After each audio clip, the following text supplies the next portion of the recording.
Urbano de Loya, nuestro padre, nos llevó con sus crónicas a recorrer las calles de Puebla, narrando durante más de una década la vida cotidiana y los hechos heroicos de esta ciudad. Ahora, 30 años después, nosotros continuaremos su legado y crearemos con ustedes uno nuevo. Yo soy Luzaida de Loya. Yo soy Guillermo de Loya. Y esto es Puebla de nuestros amores.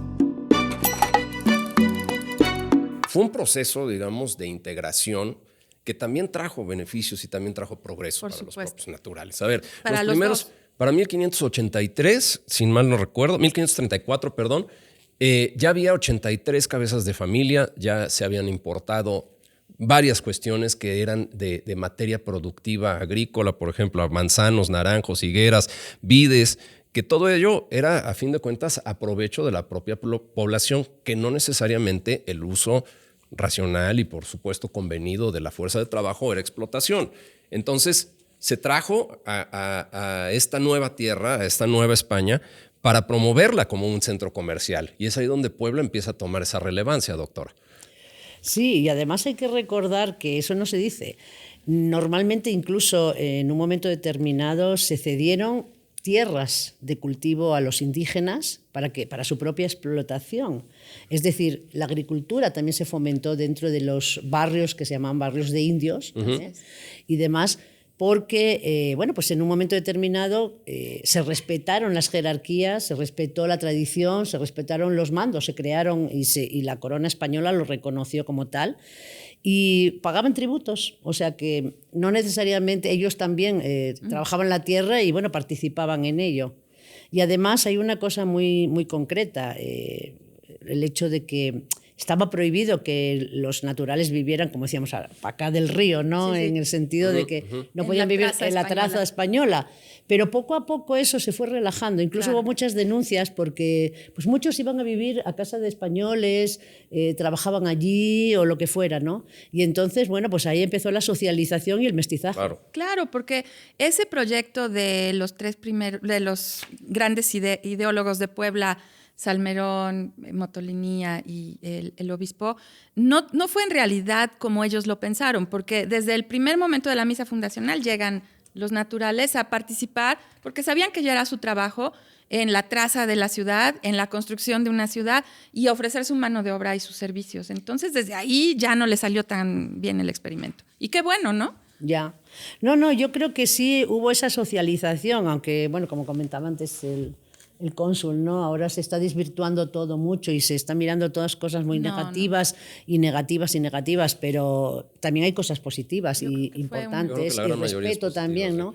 Fue una virtuosa... Claro, antes mencioné el Altepec, que es un concepto como de Estado, que es como agua, cerro, eso significa, ¿no?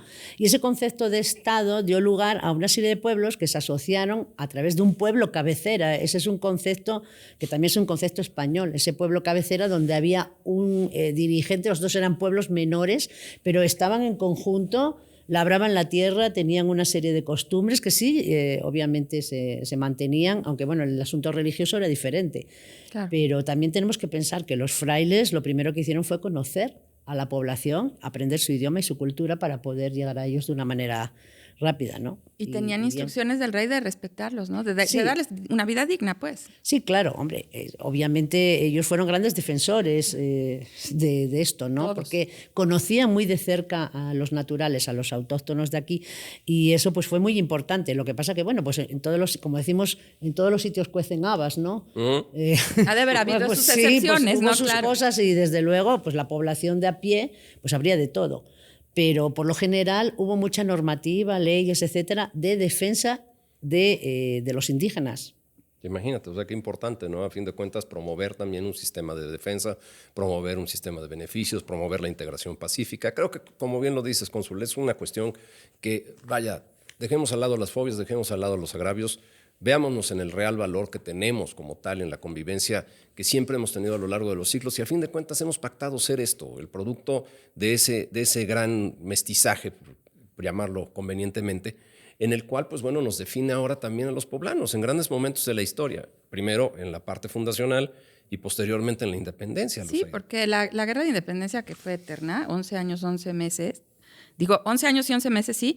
Puebla pues jugó un papel fundamental para concluir la guerra. Todos sabemos que aquí fue la primera ciudad española, se puede decir, bueno, fundada por españoles, donde se jura el Plan de Iguala, donde está Iturbide completamente arropado.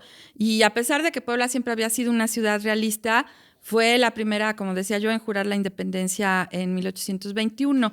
¿Qué pasa con los españoles realistas de esta ciudad? Que es como que sí querían seguir siendo realistas, pero no les quedó de otra, ¿o qué pasó?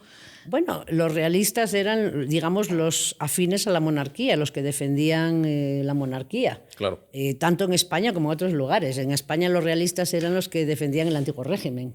Entonces aquí había de todo. Y no hay que olvidar que Iturbide primero fue realista y luego fue insurgente. Sí. Se convirtió y que muy visto a rápido. los ojos de la historia no tiene ningún sentido despectivo el llamarlo No, así. además hay que pensar una cosa, cuando comienza, por supuesto, la independencia, como producto de muchas causas que todos conocemos, tanto en España como aquí, y por supuesto de las reformas borbónicas, ¿no?, de Carlos III, pero había una cuestión muy importante, y es que, por ejemplo, personas como Miguel Hidalgo, en el momento que comenzaron las reformas, por ejemplo, la Iglesia tuvo que reclamar, se le obligó a la Iglesia a reclamar los préstamos a los empresarios, Sí. y esta gente quedó sin dinero. Sí. Terrible. No podía Sí, subsistir. Entonces también eso fue un gran descontento, ¿no? Y hay que pensar que, bueno, pues muchos, la mayoría eran criollos, eran hijos de españoles nacidos aquí en México. De hecho, pues es un poco eso, ¿no? Sí, claro. Yo Los tengo que criollos, preguntar, digamos tengo que que movieron mucho la independencia, fueron los que criollos. más. Los criollos, fue una independencia criolla. Los en ese ideales. sentido. Yo tengo que preguntar para que el cónsul nos comente, ¿desde dónde viene el linaje de migración del García Migoya? Porque me imagino que ha de llegar a esos tiempos prácticamente. Pues mira, no tanto. Por el lado de mi papá, Ujú. mi papá llegó a México en el 30. O sea, esa ya fue la migración reciente, pero Sí, la parte más por el lado de mi papá. antigua, digamos. Ajá. Mi papá nació en el 17, llegó en el 30. Ujú.